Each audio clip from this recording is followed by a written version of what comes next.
Many of the films you were in still in that era were shot in the studio, and then you ended up working Bend of the River with Arthur Kennedy again, and Jimmy Stewart, and being directed by, what I consider to be one of the great American-born film directors, Anthony Mann. It was terrific. We were all on location, and he was a wonderful action director, but he was also very nice to the ladies. He had a kind of, it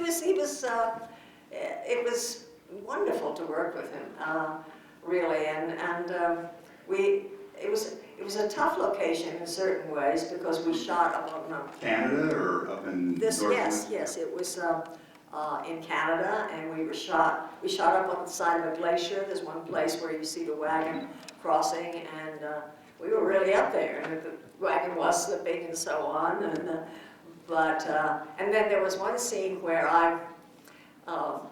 where Jimmy Stewart were trying to get across this river. There was a shallow river with rocks all at the bottom, and so Jim says to me, we were in deep trouble getting away from the bad guys, of course, and he said, "Can you handle a 4-up?" And I said, "I can try." And so that's 4-up means the covered wagon with 4 horses, right? So there was a stuntman doubling me, Clem Fuller, and he put on a scarf like I had and so on.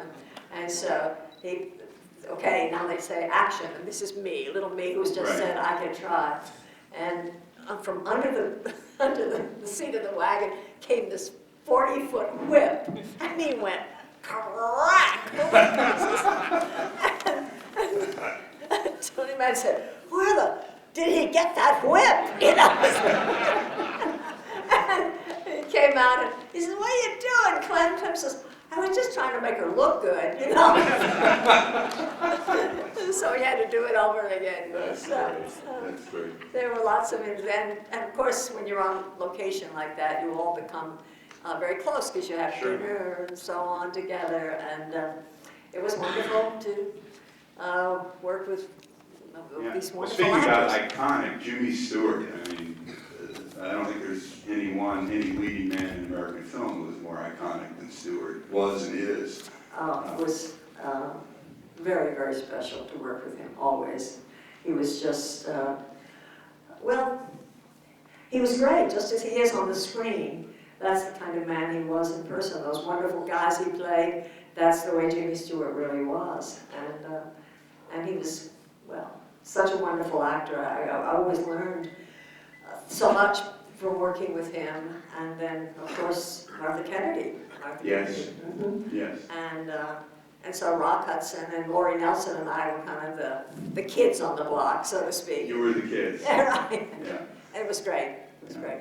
Another location film that you did while at Universal that, in fact, the Film Noir Foundation has been looking for this without success. A print of this film is Slaughter on 10th Avenue that Arnold Laban directed.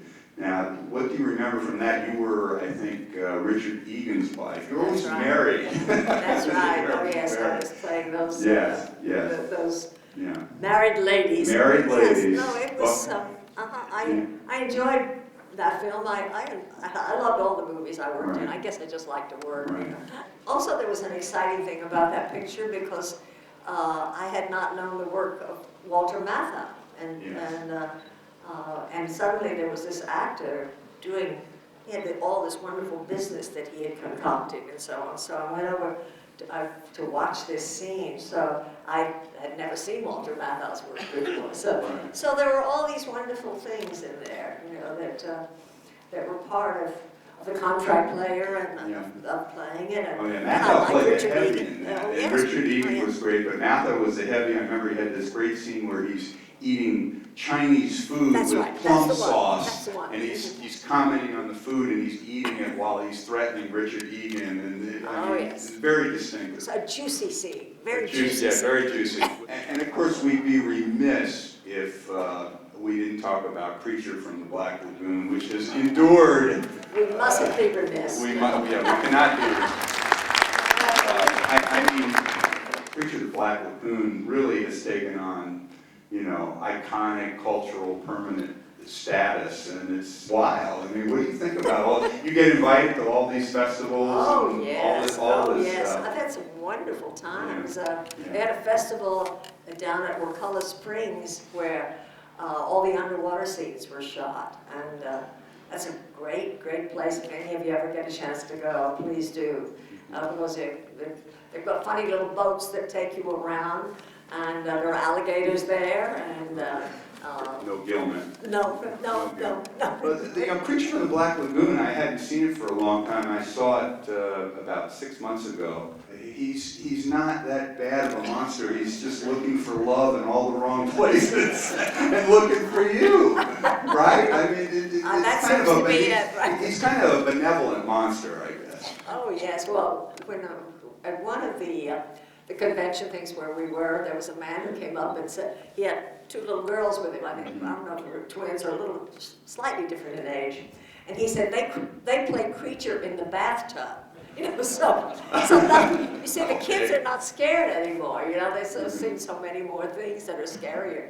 And there's a great affection about the creature, really. Absolutely. Yeah. And yourself, as I was looking through your credits, I mean, you're still working. You're still a working actress. This lady just did an episode of Lost and Cold Case, and I mean, you're on TV. You're still doing it. Hey, Still doing it. it's fun.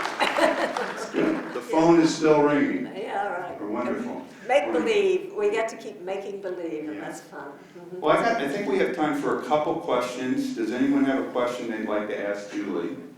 Well, at the very beginning, my options to make a living was I took shorthand and typing in high school so I could make a living. So I worked 3 days a week as a secretary. And then once I found my coach that I told you about, then I was working on losing the accent, and I was working on learning to act in movies. She really got me to work, or I learned that technique. And so then you would go on auditions. I came close to getting a film that Ida Lupino directed. Very close, down to 2 people, and I didn't get that job. But as it turned out, it was fortunate because it was at RKO, and once I got a contract at Universal, there was much more activity there. But in terms of, yes, I think I did a play or 2 in town, and so you just you had appointments and you went out and auditioned and hoped for the best. That was really the procedure. Were the auditions then just as potentially, had auditions changed over the years? Because I think they have. Very little, I think. Oh, they're still horrible. It's still not much fun. Not much fun, okay. Another question. It was filmed entirely, all the underwater scenes, as I said, were at Wakulla Springs, Florida. And the rest of the picture was shot at Universal. They had it was really kind of a glorified pond. That's the McHale's Navy Ocean and the Gilligan's Island where the boat was, and so on and so forth, right? Yes, it's the illusion of movies. I was at a festival in Spain one year, Cinema Fantastique, and someone came up and said that moment when the boat entered the lagoon was filled with such this darkness and this threat and mysterious and so on. And I said, yeah, it was wonderful. And I was thinking, it's just this place there, you know, just as I said, kind of an oversized puddle. But it's the magic of movies, you know. They could, and then they did some shots with process, you know, with all that wonderful Wakulla Springs background. And it set the atmosphere, and I have to hand it to Jack Arnold for that picture. It was beautifully, beautifully directed.